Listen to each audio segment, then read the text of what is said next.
Hello dear students. बच्चों, जैसा कि आप स्क्रीन पे देख रहे हैं, जीएस 2022, जीएस 2022 लिखा हुआ है स्क्रीन पे। जीएस 2022 इसका मतलब ये हुआ कि इस वीडियो सीरीज़ के अंतर्गत जो आज पहला पार्ट इसका आपके पास जा रहा है, इसके अंतर्गत हम लोग जो है 2022 में होने वाले जितने भी एग्ज़ाम्स हैं वो एग्ज़ाम्स किसी भी एग्ज़ामिनेशन बॉडी द्वारा लिए जाने वाले हों, चाहे वो एग्ज़ाम यूपी कमीशन ले रहा हो, वो एग्ज़ाम यूपी ट्रिपल एससी ले रहा हो, वो एग्ज़ाम्स एसएससी के द्वारा हो रहे हों या वो एग्ज़ाम आरआरबी के द्वारा हो रहे हों, जितने भी एग्ज़ाम्स में जीएस आता है और जीएस के अंतर्गत बहुत सारे ऐसे फैक्चुअल क्वेश्चंस होते हैं जो फैक्ट्स के द्वारा या क्वेश्चन एक्सरसाइज के द्वारा आप रिवाइज करते हैं, उसकी सीरीज़ इस वीडियो के अंतर्गत हम स्टार्ट कर रहे हैं। और ये क्वेश्चन बच्चों डिफरेंट सब्जेक्ट से रिलेटेड होंगे। वो सब्जेक्ट जीएस के अंतर्गत जो आप रेगुलर पढ़ते रहते हो उन्हीं से संबंधित होंगे वो क्वेश्चंस। जैसे फॉर एग्जांपल हिस्ट्री से संबंधित क्वेश्चंस होंगे, geography, polity, economy, science and science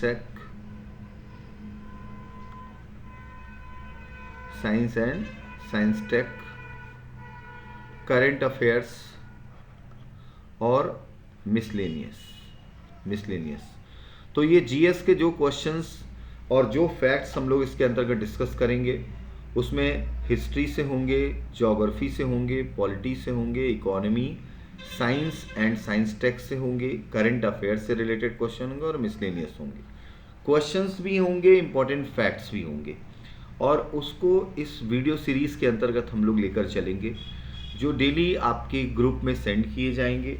और जब तक हम लोग ऑनलाइन मोड में रहेंगे इस तरह के वीडियो से जीएस के डिफरेंट सब्जेक्ट्स के टच में हम लोग बने रहेंगे, जिससे कि आपका इस रिवीजन भी होता रहे और 2022 में आने वाले जितने भी जीएस के क्वेश्चंस हैं उन क्वेश्चंस के लिए भी आप तैयार रहिएगा। तो इन क्वेश्चंस का या इन फैक्ट्स का कलेक्शन आप अच्छे से करिएगा क्योंकि ये आपके लिए बहुत फ़ायदेमंद रहेंगे। और इस तरह का कलेक्शन जो है वो आपके लिए इम्पॉर्टेंट भी होगा। इसलिए इम्पॉर्टेंट होगा क्योंकि ये क्वेश्चंस जो है वो अक्सर एग्ज़ाम में पूछे जाते हैं। और दूसरी बात ये है कि जो भी पेपर अभी तक हुए हैं 2021 तक जो भी पेपर हुए हैं उस तरह से अपडेट करके क्वेश्चंस या इन फैक्ट्स को आपके बीच में हम रखेंगे, जिससे कि आपका ज़्यादा से ज़्यादा एग्ज़ाम में फ़ायदा हो। अब जैसे इस सीरीज़ के अंतर्गत आज हम हिस्ट्री में एंशिएंट हिस्ट्री से रिलेटेड कुछ फैक्ट्स आपके बीच लेकर चलते हैं और इसी तरह से हम लोग आगे, आज तो हम संक्षिप्त रूप से कुछ फैक्ट्स आपके बीच में चलेंगे और इसी तरह से फैक्ट्स और क्वेश्चंस को हम लोग आगे डिस्कस करेंगे। अब हिस्ट्री के अंतर्गत अगर हम बात करें तो हिस्ट्री में आज बच्चों हम लोग एंशिएंट हिस्ट्री के कुछ इंपॉर्टेंट फैक्ट्स को लेते हैं। जैसे एंशिएंट हिस्ट्री में जो है वो 6 इम्पॉर्टेंट एंशिएंट फिलॉसफी है या प्राचीन दर्शन है और आप सब जानते हैं कि उनके प्रणेता या उनके प्रतिपादक के बारे में पूछा जाता है। जैसे सबसे पहली फिलॉसफी या सबसे प्राचीन दर्शन जो कहा जाता है वो है सांख्य दर्शन। सांख्य दर्शन के प्रणेता कौन थे? कपिल मुनि। नेक्स्ट, इसी तरह से अगला दर्शन बहुत लोकप्रिय दर्शन कहा जाता है योग दर्शन। योग दर्शन के प्रणेता महर्षि पतंजलि।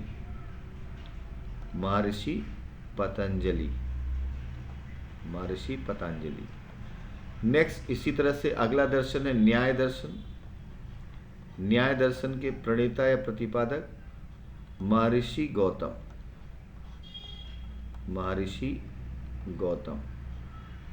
नेक्स्ट, अगला इसके बाद जो दर्शन है इंपॉर्टेंट वैशेषिक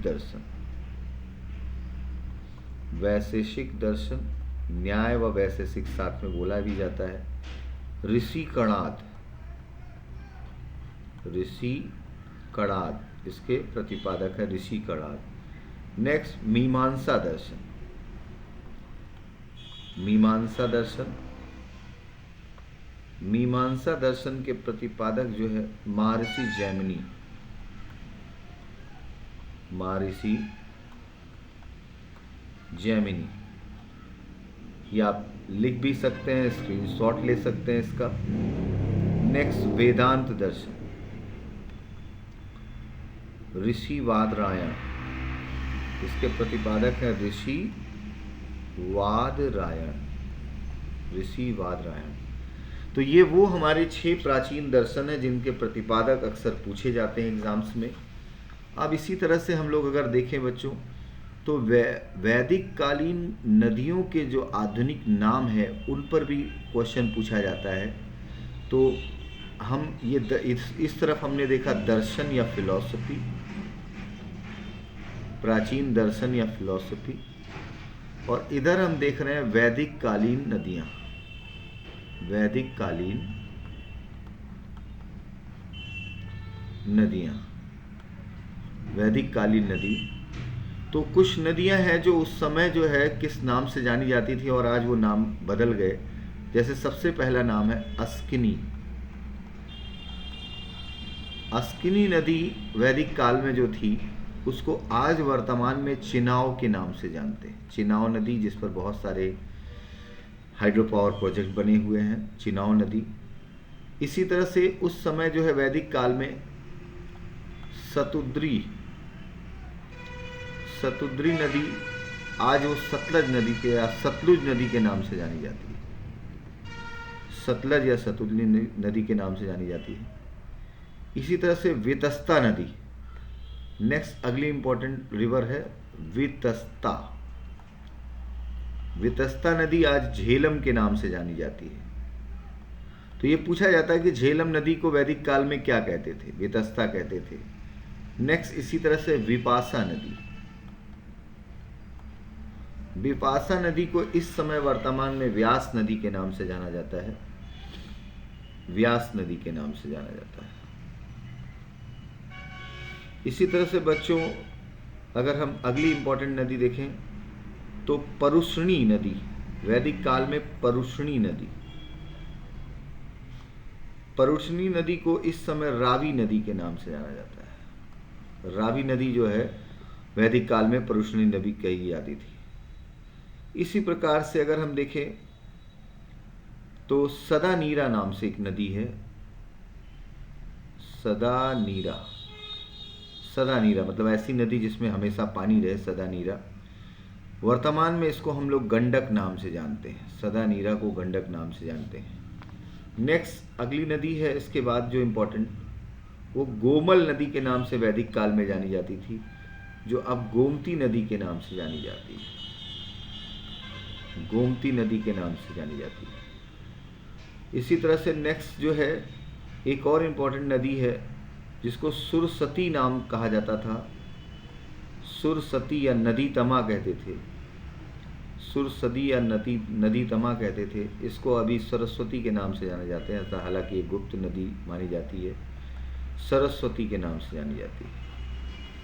तो ऐसे ही क्वेश्चंस जो है आपसे पूछे जाते हैं कि भाई प्राचीन काल में जो है या वैदिक काल में जो है झेलम नदी को किस नाम से जाना जाता था, व्यास नदी को किस नाम से जाना जाता था, ठीक है। इस तरह के क्वेश्चंस जो है, तो ये एंशिएंट हिस्ट्री से रिलेटेड जो फैक्ट्स हैं वो आपके बीच में आ रहे हैं।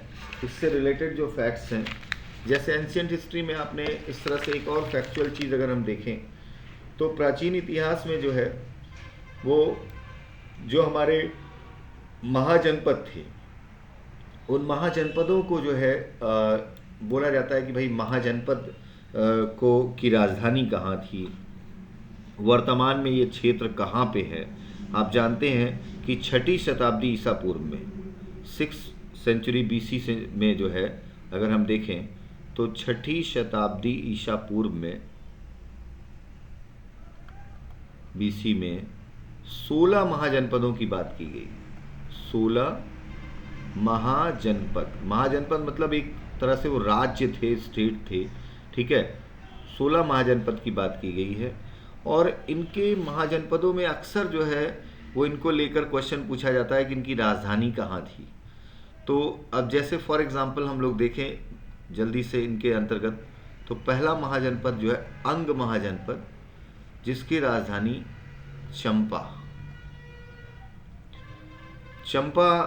चंपानेरी भी कहते थे, अंग महाजनपद की राजधानी थी। इसी तरह से अगर हम देखें दूसरे नंबर पर जो है अगला जो इम्पोर्टेंट महाजनपद है वो मगध है। मगध महाजनपद है। मगध की राजधानी राजगृह।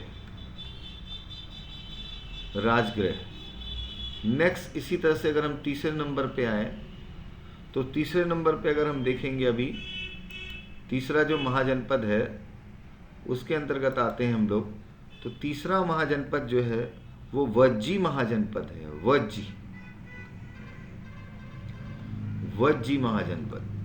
वज्जी महाजनपद की राजधानी वैशाली राजधानी थी। नेक्स्ट इसी तरह से अगला है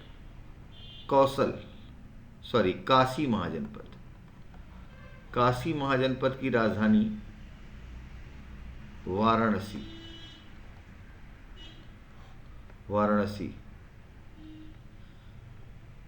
पांचवें नंबर पे कौशल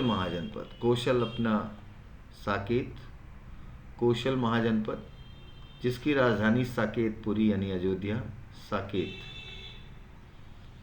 नेक्स्ट इसके बाद मल्ल महाजनपद की राजधानी जो है वो कुशीनगर मल्ल महाजनपद की। नेक्स्ट इसके बाद मल्ल के बाद सातवें नंबर पर हम देखते हैं वत्स महाजनपद राजधानी कौसाम्बी। नेक्स्ट इसके बाद कुरु महाजनपद, दिल्ली वाला क्षेत्र, राजधानी इंद्रप्रस्थ। तो 8 महाजनपद अभी आपके सामने आए। आप देख रहे हैं कि अंग महाजनपद जिसकी राजधानी चंपा, इसी तरह से आप देख रहे हैं मगध महाजनपद राजगृह राजधानी थी मगध महाजनपद की। और ये बिहार, ये दोनों चंपा भी बिहार, चंपारेनी बिहार में, वज्जी या वैशाली ये भी बिहार का क्षेत्र था। काशी वाराणसी ये उत्तर प्रदेश का क्षेत्र था। कौशल महाजनपद साकेत ये भी उत्तर प्रदेश का क्षेत्र था। मल्ल महाजनपद कुशीनगर ये भी उत्तर प्रदेश का क्षेत्र। वत्स महाजनपद कौसाम्बी ये भी उत्तर प्रदेश का क्षेत्र। कुरु महाजनपद इंद्रप्रस्थ राजधानी थी, ये दिल्ली एनसीआर का क्षेत्र था। दिल्ली, मेरठ, हस्तिनापुर ये सब इसी के अंतर्गत आते थे। अब इसी तरह से अगर हम देखें बच्चों तो 8 और महाजनपद देख लेते हैं इसी के साथ, ठीक है। 8 और महाजनपद आपके सामने आ रहे हैं। तो 9वें नंबर पर अगर हम देखें तो पांचाल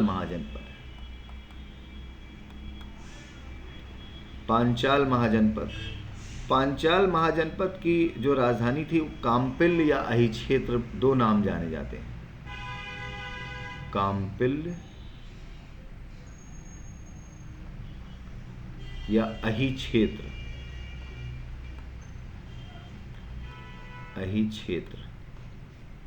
इसी तरह से अवंती महाजनपद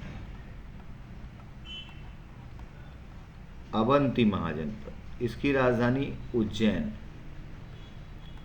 बहुत प्रसिद्ध महाजनपद था, उज्जैन राजधानी थी।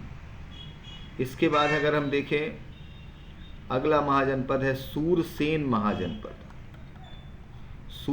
महाजनपद मथुरा। इसके बाद नेक्स्ट है चेदी महाजनपद, इसका कैपिटल सुप्तमती। और ये सब नाम है तो इंग्लिश मीडियम वाले भी इसको इंग्लिश में ही एज इट इज़ लिखेंगे, सुप्तमती, ठीक है। उसका कुछ इंग्लिश करने की ज़रूरत नहीं है क्योंकि वो उसी के अंतर्गत है। इसके बाद अगला है अस्मक महाजनपद। पोतन नाम था राजधानी का अस्मक महाजनपद का, ये जयपुर वाला एरिया था ये। इसके बाद मत्स्य महाजनपद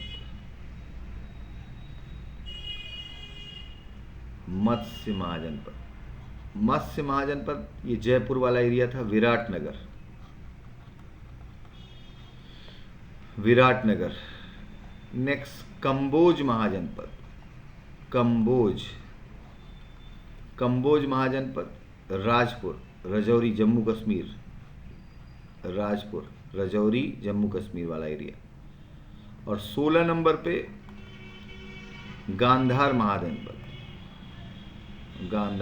महाजनपद, तक्षशिला, पेशावर पाकिस्तान, तक्षशिला। तो गांधार ये पूरा अफगानिस्तान का एरिया। तो आप देख रहे हैं कि 9वें नंबर पे पांचाल महाजनपद की मैंने बात की, जो काम्पिल्य अहित क्षेत्र जो है उसकी राजधानी। अवंती महाजनपद उज्जैन। सूरसेन महाजनपद जो है उसकी राजधानी मथुरा। और उसके बाद चेदी महाजनपद सुप्तमती राजधानी। अस्मक महाजनपद की पोतन है। मत्स्य महाजनपद विराटनगर, ये राजस्थान का एरिया था। कंबोज महाजनपद राजपुर रजौरी जम्मू कश्मीर। गांधार महाजनपद तक्षशिला।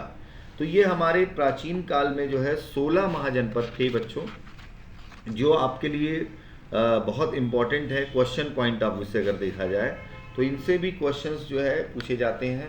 ये एंशिएंट हिस्ट्री के जैसे मैंने आज ये फैक्ट्स लिए, तो अब ये फैक्ट्स जो है इस तरह से हम लोग सब्जेक्ट वाइज जो इम्पोर्टेंट फैक्ट्स होंगे सभी सब्जेक्ट्स में उनको हम लोग कवर करेंगे और इसके साथ साथ कुछ क्वेश्चन एक्सरसाइज करेंगे। तो ये इसका एक आपको मैं सिर्फ आज एक तरह से अगर कहा जाए तो एक छोटा सा आपको ट्रायल वर्जन में दे रहा हूँ। इसके अंतर्गत हम लोग जो है जो भी एक्सरसाइज करेंगे बच्चों, आपको ये ध्यान रखना है कि वो हमारे लिए बहुत इम्पोर्टेंट है और इस पर कभी भी आपसे टेस्ट होगा। ऑफलाइन मोड में भी आप टेस्ट के लिए तैयार रहिएगा, ऑनलाइन मोड में भी इस टेस्ट के लिए तैयार रहिएगा, जिससे कि ये देखा जाएगा कि आप इस पर वर्कआउट कर रहे हैं अच्छे से या नहीं कर रहे हैं। तो 1 बाय 1 इसमें इससे रिलेटेड जो भी चीज़ें होंगी उसके लिए आप बिल्कुल तैयार रहिएगा और इसमें किसी भी तरह की लापरवाही करना, इसका मतलब 2022 में आप जीएस में अच्छी परफॉर्मेंस नहीं कर पाओगे। तो उससे रिलेटेड जो भी चीज़ें इंपॉर्टेंट होंगी उनको हम लोग इसमें कवर अप करेंगे। अब जैसे इसके बाद मैं आपको कुछ क्वेश्चन एक्सरसाइज करवा के बताता हूँ।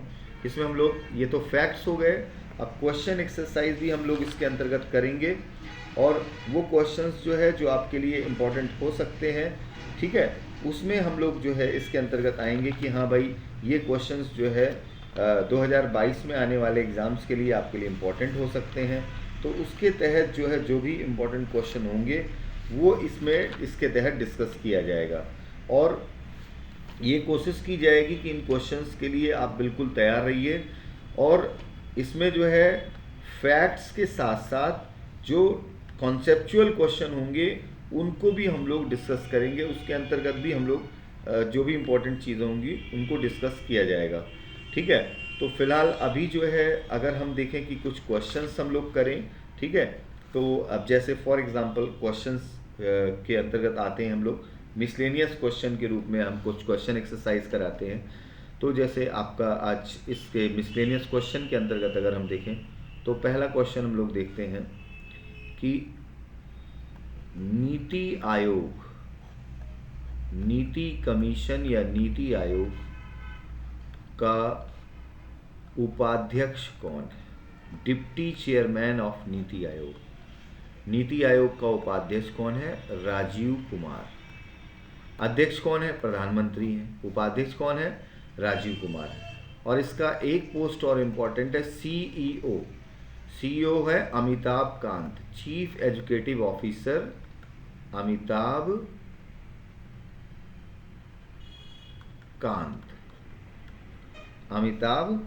कांत, ठीक है। नेक्स्ट, अब ये मिसलेनियस क्वेश्चन मैं आपको बोल रहा हूँ, ठीक है। अब जैसे मिसलेनियस में ये आपका करंट अफेयर्स का क्वेश्चन हो गया, ठीक है। तो इसी के अंतर्गत मैं जो है आपसे ये बात मैं बोल रहा हूँ कि मिसलेनियस क्वेश्चन के अंतर्गत हम लोग, ठीक है। अब इसके बाद अगला क्वेश्चन है रोलिंग प्लान अनवरत योजना। रोलिंग प्लान या अनवरत योजना की अवधि क्या थी, यानी कौन सी अवधि में, कौन से टाइम पीरियड में रोलिंग प्लान अपनाया गया था? 1978 से 1980 तक, 1978 से 80 तक। ठीक है, रोलिंग प्लान का ये इकोनॉमी का क्वेश्चन था। ये इकोनॉमी के अंतर्गत आपसे जो है ये पूछा गया, इकोनॉमी का क्वेश्चन था। ठीक है, इस तरह से जो है इसके बाद नेक्स्ट अगला प्रश्न है, वर्तमान में